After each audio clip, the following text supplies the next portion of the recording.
Welcome, everybody, to the first installation of the ATSA podcast. My name is Alejandro Leguizamo, and I am the chair of the Education and Training Committee in the ATSA board.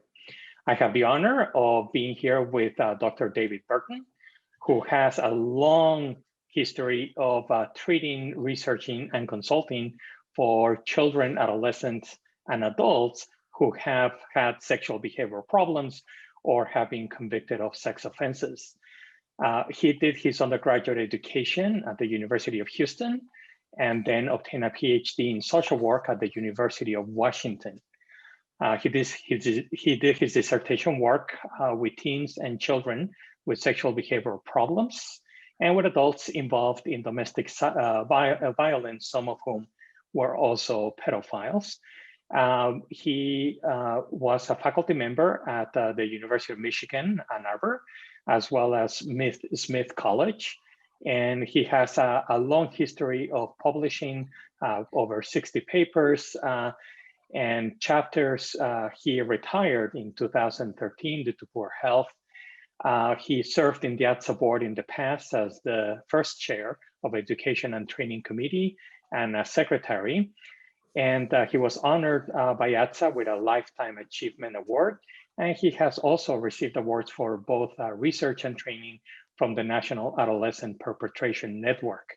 And for this initial podcast, we're interested in learning what a seasoned professional could tell new clinicians, those working with adolescents specifically, things that will be helpful to you as you embark in this very quirky profession. So let me start by asking you, David, what has your experience been like working with adolescents with sexual behavioral problems or who have been found guilty of sexual offenses? Well, I really started working with the victims. Most social workers do. But at the same time, some of the kids I was working with who were autistic were also acting out sexually with sexual behavior problems, some of them rather obsessively. And my career continued on. I worked with chronic and ill people who were victims, and then I worked with kids who were victims, and then I was asked to work with their parents who had offended against them. And I didn't want to do that. I thought, oh no, I can't do that, you know. But I didn't have much of a choice. It's kind of a long story, but the boss of the boss of the boss basically said, you're going to do it. And I was like, okay, better do it, you know. So I did. And then shortly thereafter that, we had a grant for working with teens with sexual behavior problems. And I started a program for small children, one of 3 programs that I started for children with sexual behavior problems. But I really focused on teens, as you know, in my research, and I've always worked with teens until my retirement a few years back. And, you know, the work is, as you said, quite quirky in a lot of ways because you have parents and systems to deal with and diagnostic issues. And, you know, do you blame the behaviors on trauma or don't you? You know, and then colleagues, you know, it's often kind of a party stopper or conversation stopper. Oh, what'd you do today? Oh, you know, I worked with a kid with psychopathic traits who raped his mother. These kind of things are things you have to figure out, you know, what to do with over time. About how long did it take you to feel comfortable with your work? I haven't thought about that question. Let's see. Well, let me tell you about the first group I did. In those days, we did more group, like we still do, I think, with juveniles than we did with individuals. And so we got this grant to work with teens. And my boss, senior clinician of our little group of 4, so there was me and a clinician a little further along than me. I was pretty new. And there was a senior guy, been around 10 years, my boss who had a PhD in Buddhism and an MSW. He was a brilliant guy, actually. So the 2 of them started running the group together, and they started about 4 or 5 weeks before I did with my colleague, whose name was Melita. Melita was amazing and wonderful, and just a year ahead of me. So she graduated, and I had a year and a half back, and I graduated a half year back. And we both been working in the same agency. I did my second student internship there. So the first thing that Melita did in starting the group, we knew that the other guys were having a hard time with their group. We knew that the guys weren't disclosing, which was kind of the goal in those days, to get kids to disclose and talk about it and deal with their shame, their guilt, their pain, their trauma.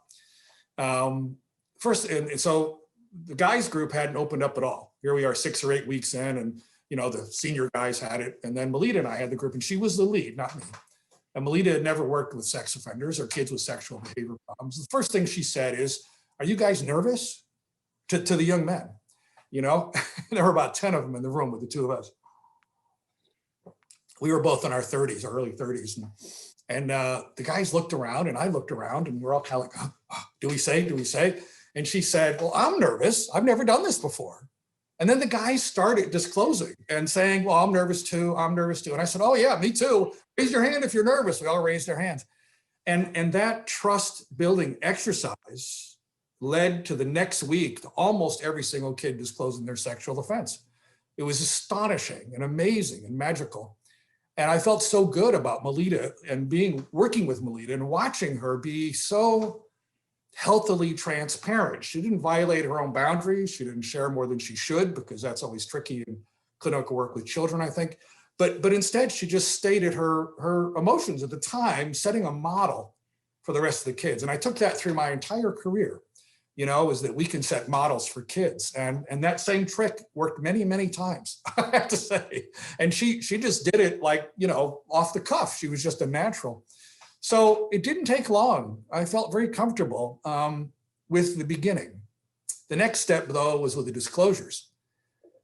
That's harder, as I'm sure you recall yourself, when they start admitting the things they've done, and you start reacting and feeling angry and feeling hard for the victims. And then you hear that the kids feel guilty for the things they've done to other children. That's kind of confusing, in some ways. And there's moral and religious stuff that can come up for people because they've committed sex crimes. The most intimate form of communication has been violated. And then they start talking about what was done to them, because, you probably heard some of my early research about 65% of them had been sexually abused too. So it's quite a ride emotionally and quite difficult. And I had really good supervision, which was really helpful, but not by someone who was more experienced than I in working with sex offenders, but by someone who was really good at social work and really good at clinical work, and just a good supervisor to help me process what in some schools we'd call transference and countertransference, or my reaction to their reactions, that kind of thing. Very, very helpful. But it remained a struggle in lots of ways, but a very fruitful level of work. Okay. I appreciate your candor, and also the statement about how there's different types of comfort and different timelines. So I think that in the beginning, at least it was my experience, trying to get us comfortable and feeling competent as soon as possible, and having to come to the realization that such comfort and competence just comes with time, and there's really no way to Yes. to speed it up. Training, experience, and typically it doesn't come from books. You glitched just a little bit. I'm sorry.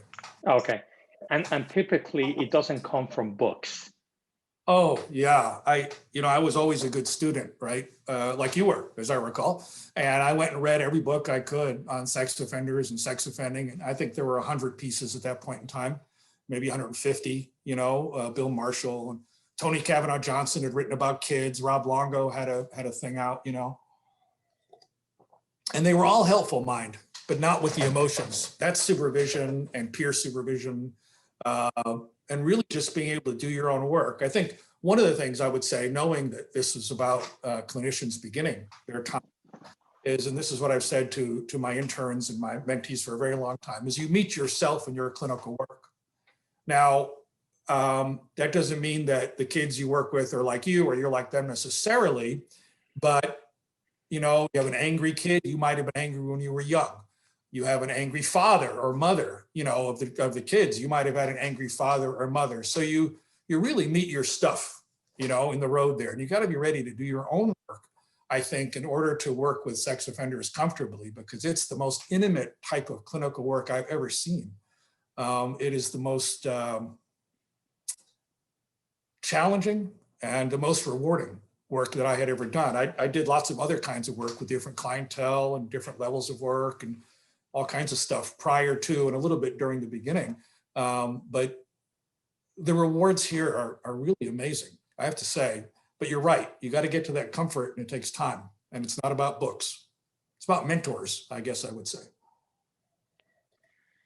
Now, having encountered all the things that you have described about their disclosures, about the experiences that your clients have gone through, what the clients may bring up in you, how do you manage self-care given the nature of this work? How do you take care of yourself during your career? I was doing some training in Scotland about 20 years ago or so, and I helped set up a program there for kids. And they use the word carer, you know, instead of therapist, counselor, psychologist, social worker, it's carer.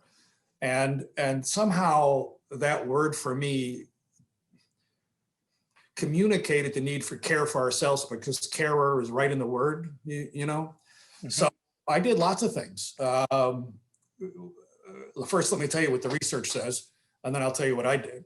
The research would tell us that if we have too much of one clientele, it's kind of harder for us. We should diversify our client load.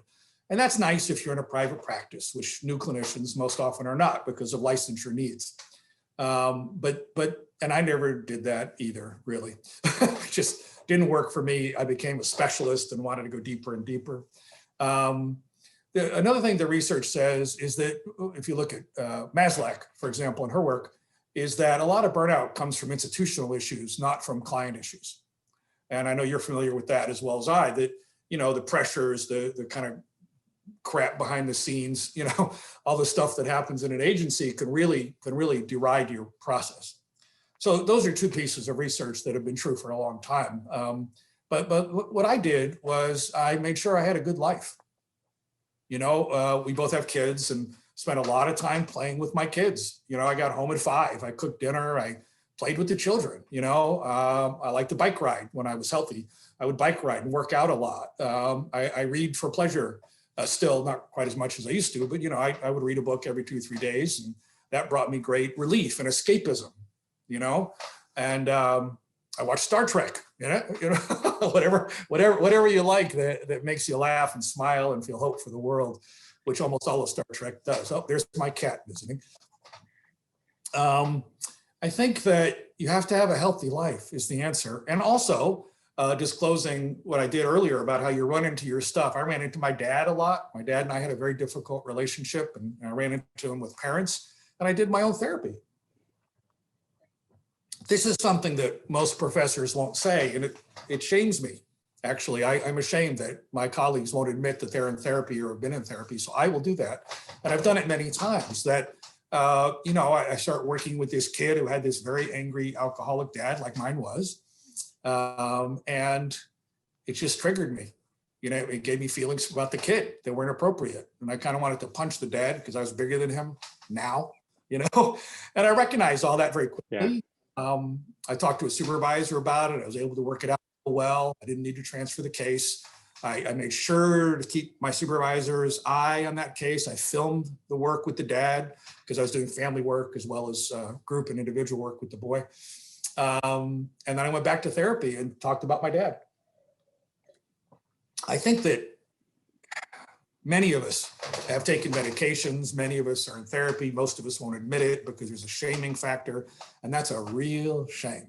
And I think that in this case, for me, talking about my own stuff made my work better, brought me more insight, you know, helped me understand my countertransference, my reactions to the kid's feelings towards me, because he, of course, got angry with me, projecting onto me as if I were his dad. And so that just raised all kinds of fun stuff. And it was great. And I ended up really loving the kid and the dad, and we did really well together until he finished treatment, and he went off and got a job and went to college, actually, because it was prior to registration. It was easier to do, in those days. But those are my answers, I think. Good life, good treatment. Yeah. And I think one of the things that you're saying that is really resonating for me is the idea that is particularly important for clinicians early on in their careers to take care of themselves, and Yes. that it is okay to be in treatment, and it is desirable to have been in treatment so that our own stuff is being taken care of. But also that throughout our career, it is helpful to go back to treatment if things are coming up in our own practice that are bringing up issues for us. Our life situations change. We grow up, we have children, we have our families, we divorce, we don't divorce, things happen to our families, and we need to work those through. Really, regardless of what we're doing, but particularly we're trying to take care of other individuals through our clinical work. I think that's very important. Thank you for stressing that. Let me give you one brief example, Al, that may be helpful in response to that. I had been working with kids for a number of years, and thought I was all good and, okay at the time. And, the one thing about kids in residential care, which I'm sure you recall, adults, it's the same. They know everything about you that they can find out about you. Everything that anybody's ever said about you, and every guy you've worked with knows. Okay, that's just flat out. I mean, they know what socks you're wearing, whatever. It's really stunning. And I think all young clinicians should be aware of that. Don't say a whole lot, one thing. And secondly, whatever's said, and even what isn't said, they're going to pick up. They're just trying to survive in their world. That's all. That's all they're trying to do. So I'm working with this young man in Michigan, in a place where you might be familiar with. And we're walking around outside, okay, which was a rare thing at that institution. So we're walking around outside because I couldn't get him to talk, right? So I tried the basketball court, and I sucked at basketball, and he just laughed at me, and that didn't work. So we just took a walk. We're walking around, and he tells me about his victim, who he described as looking exactly like my 3-year-old daughter. Blew my mind. Now, did he know? Did he not know? I mean, she has brown eyes and brown hair, pretty common. Did he know? Did he not know? I couldn't hear the rest of the session because of the details he gave about what he did to this little girl, one of his victims. I got home, I called a friend for peer supervision, like you and I have at times, and I've years ago, and I made an appointment with a therapist like 2 days later to go talk about this. I had no supervisor. I was a consultant at that time. I had no official supervisor, but I worked with my friend, and I worked with my therapist, and I worked it through very well, and was able to separate out my issues from his. And that was really, really useful. So that was, later on into my career, not just at the beginning. That was many years after I started. And I think that it's true that things change, and we need to pay attention in order to do our best work for our clients, and in order to take care of ourselves, because this stuff really gets to you sometimes. Yeah, absolutely. Full disclosure here, folks that are listening to this, David was actually my dissertation supervisor when I was doing my doctoral work, and he is the person that introduced me to the field of treatment and research for those who have committed sexual offenses. So I have him to blame. And we have remained in contact ever since. Since I got my doctorate, when was that? About 2 years ago. Yeah, and we both want to stay young. Yeah, right. That's my story, and I'm sticking to it. But I remember one thing that David told me way back when we were starting. Working with people who commit these acts is important because we're preventing further victims. We can treat the victims and that's survivors, and that's a very noble endeavor. First of all, when we are treating individuals who have committed these types of offenses, we are treating survivors a good chunk of the time. But also, if we can stop one person from doing it again, it's all worth it. Yes. Sometimes having that seemingly low bar can get us through a day. If Agreed. we have a particularly difficult client base. So go back. What do you wish you had known or somebody had told you about this work when you first started? If you could go back in time and talk to yourself, what would you say? Um, get help. I didn't have many mentors for my clinical work. I had mentors for my research, and they were critical. And I got to work with a little bit with Bill Marshall, Ray Knight, some of the Jim Whirling and we never wrote together, but we're good friends, and with many people that helped me along, and helped me learn. For my clinical work, I didn't have as much experience. So I ended up going back to one of my professors from my MSW and asking her for help. And the reason I bring this one up is because I don't think I listened well enough to what she said. And what she said to me was, she didn't pretend to be an expert. She's very knowledgeable about child abuse, but not about offenders. But what she said was, David, it's good clinical work. That's what you need to do. And I thought about where she was coming from, and I thought, oh, she doesn't know enough about offenders. I need to talk to other people. But it's really about following your training on good clinical work, all the way from excellent documentation. Be aware of labeling theory. You don't want to put labels on kids, prematurely, because they'll carry with them for decades. And it's about therapeutic alliance. And I remember presenting about that at a conference in, let's see, probably about the time you and I were working together, 99. Oh, sorry, I disclosed there. but right around there, on therapeutic alliance. And there were many experts in the room. It wasn't at ATSA, it was at a different conference. And I was derided and chided and, bullshit, you can't do that, et cetera, et cetera. But I really think, and I wish I had heard her better, because it took me a little while to figure it out, to let it sink in, that really good therapeutic alliance, which we know is the biggest, most researched, most effective thing in all therapy. And now we're seeing it more with offenders and criminals of all sorts and types in the research. And Bill and I wrote a paper about it, actually, that included adults, and Bill Marshall and I, and teens. And also just good relationship skills and really good boundaries. I think your boundaries are almost more at risk with kids that are that traumatized and that offending. They're very needy, and they want to latch on to us. So I wish I had heard her. That was Susan Robbins, who's well-known in diverse fields, actually, was one of my mentors. And so if I went back to myself, I'd say, David, listen to Susan and pay attention to all of your really excellent training on how to be a good therapist.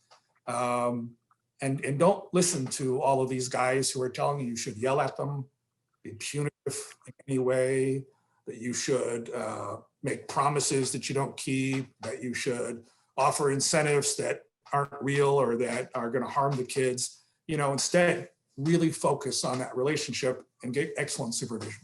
So that's what I would say to myself. And I did that within years, fortunately. But it was, because in our field, people yell at kids still. And they mistreat them and they'll overdrug them. And it's a problem. We got to learn how to have good relationships. And that's where we see greater effects. Gee, so kind of remembering when we were teenagers and how we like to be treated. Yes, indeed. Back when the dinosaurs roamed. Yeah, absolutely. I think that's always helpful. It's something we don't talk about in school very often, but we were all teens and we all had, desires to individuate, to grow, take on the world, and particularly males with testosterone. I think it's a little different for women, and we don't see many female offenders, as you know. But males, all that testosterone and all that unearned privilege and all that, be tough, be strong stuff going on, I think that stuff harms these kids. And I think we need to remember it ourselves and how we reacted to it, and how we worked through it. Well, I gotta say that I didn't know how David would answer the question, and I'm very glad that he didn't say, "Well, I would tell myself to quit and become a pilot," because that would have destroyed the whole conversation. Leave. Actually, Al, I'm glad you said that. I have never, ever regretted my decision. It was a conscious decision to move wholeheartedly into this field with all of my effort and abilities, whatever I had, but all of my energy. And I haven't regretted it, other than, now and then for an afternoon, and it's time for vacation, or it was time to call a therapist. And in my retirement, because I'm now looking back, I'm looking back at my life. I still don't regret it. It was a great career, very rewarding to see how, there's kind of a floor effect. These kids are doing so poorly. There's a lot of room for them to rise up and to really heal. And some of them don't, Yeah. but a lot of them do. And it's wonderful to witness their effort and to, if you're lucky, be able to facilitate some of that. So that will take us to, what do you think are some therapist characteristics that newer clinicians should strive to develop and foster in themselves? Okay. Exceptional boundaries, really exceptional boundaries. I was involved in a dissertation just before my retirement with a guy getting his PhD at Smith and looking at boundary violation with teens. And depending on his definition, his level of definition, it's a lot higher than we think it is. I don't mean having sex with them. I don't mean taking them home. I just mean emotional boundary violation, over disclosure, letting your feelings get in the way of treatment, all the kind of more minor stuff, which is so critical. So boundary, really develop good boundaries. That's the first. Secondly, go learn, read. And I think the best place to do that is ATSA. I attended my first ATSA in '94. No, wait. Oh, it had to be before that. Okay, sometime before that. And what I did was I know, it was in '92. I was preparing for my qualifying exams. And I read every single paper I could find for my qualifying exams, because I really didn't know what the questions were going to be. So then I went to ATSA, and I knew whose papers I liked. I mean, I had 150 references in my head that I could trot out for the exam, because it was like right after the exams, literally the week after. And so I went and found those people, and I had the most interesting experience. Bill Friedrich, instead of going to one of the lunches at ATSA, which are so wonderful, he sat with me and we ordered lunch, and he just talked with me for an hour. Rob Longo, same thing. Bill Marshall, same thing. I mean, they were so welcoming. ATSA is such a welcoming, warm conference. And I was able to learn, I'd read these guys' papers, but I was able to learn so much about clinical stuff at the conference too. The conference, as you know, has research and clinical. And I was able to learn a lot about both. It was so exciting. It was just absolutely amazing. And then I read everything too that I could get my hands on. So I think both of those things are really useful. And another thing I would tell a young clinician is, as I said earlier, find a mentor, find someone in the field. If you can't find someone in the field, come back to ATSA office. There's a big webpage and all that, Alan. They can help you find somebody, or Safer Society, a publishing house that publishes a lot of books in our field. They can help you find somebody, at least they used to be able to. I don't know if they still do. Just ask around, but find someone who knows stuff. Next, don't fall into the old model of yelling and screaming at kids and being punitive. Don't get confused. Don't confuse your anger and your perhaps just hurt justified feelings of being hurt by these stories into something you project onto the kids. That's super unhealthy, and you got to figure out how not to do that. And mentors really help with that, as do good supervisors. The systems in which we work tend to be overburdened and underfunded. That's true for many clinics and prisons and delinquency facilities. And, I think that you can't also let that burden you down. You need to, like the Serenity Prayer, you need to control what you can and kind of not try to control the stuff you can't. And, if you're lucky, you'll have the wisdom to see the difference, I think. I always like that prayer, something my dad taught me long ago. I think realize it's going to get better if you get overwhelmed. Oh, and finally, if you're partnered, Anne, who I think you might remember, my wife at the time, said, "Hey, don't bring that stuff home. Don't bring it home. I don't want to hear it." And she was so right. I mean, I could bring home depression, anxiety stories, schizophrenia, all kinds of stuff, but not this. The rates of victimization are too high. And many of our colleagues have been victimized. So I have often told students making decisions about this, I don't ask them if they've been victimized. I just say, if you have been, or if you're very sensitive to these issues, you might want to really think carefully about moving into this field, because it's very hard to work through, I think, their own victimization and then hearing these stories. I have seen people do it. One of my favorite students from years ago, who I'm still very much in touch with, was a victim of childhood sexual abuse for many years, and works with, not every case, but many cases, but worked with sexually aggressive teens for a couple of years. A lot of supervision, a lot of good therapy on her part that she did. And she's very successful at what she does now with kids who occasionally are sex offenders in an institution. So I think that's my list. Don't bring it home though. Bring it somewhere else, and go to ATSA and have good boundaries and learn all you can. Ask questions. What about other characteristics? You mentioned the not yelling,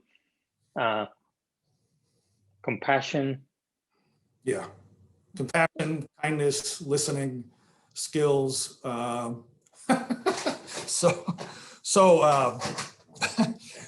There's a phrase many of my students have heard me say, and I won't say all the words, but shut the F up. When you get into an institution, you need to shut the F up and listen.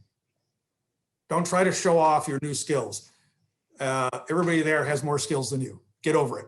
And shut the F up and listen and learn. And I think the same is true with our clients. Always, you need to listen, really listen. Don't be giving them prescriptions of, do this, do this, do this. They need to own those prescriptions. So you need to work through it. One of my favorite methods is Socratic questioning, where they can build their own, answer their own questions by our questions, and then build their own desire, their own motivation to do better, to learn more, to work through their issues. I think you also have to have an open mind, which is hard in some of these institutions. It really is. Al, you worked in one of the most severe in the country for a while, and you always stayed open. You left eventually onto other pastures to become a professor, but the pressures of that place are stunning. I've seen clinician after clinician, I don't blame it on them, but to become harder, become less open, and that's the institution, and the client together, So, you got to be open. Now, one other thing I want to say about all that, in that institution in particular, but all the ones I've ever worked in, is the labeling stuff that I mentioned briefly earlier.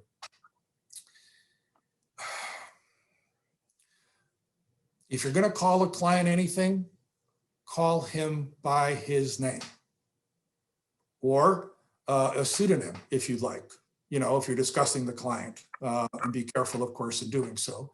But we don't need to call him by all the horrible names that clients get because of their behaviors. I think that's such a distancing move. I'm going to call him, and now I know some of the names of some of the guys at your place, and I've railed on this before you were there, and at other institutions too. At the place where you did your dissertation research, a bunch of kids had labels, and these labels are so harmful and so distancing. And you pick it up from people around you who are struggling with their anger and their hurt, but don't do it. If the kid's name is Jim, call him Jim. Ask him what he wants to be called. I want to be called James. Okay, you're James.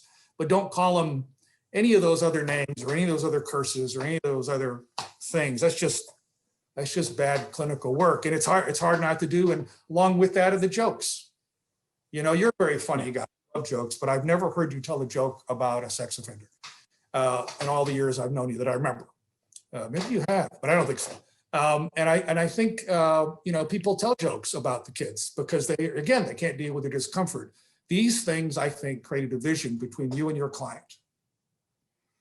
So don't go to get along, just shut the F up and listen and learn. Yeah. Yeah. Okay. Well, it's time to say goodbye. This hard, short and sweet conversation, so that you can watch them and not take too long, and you can watch them on the road.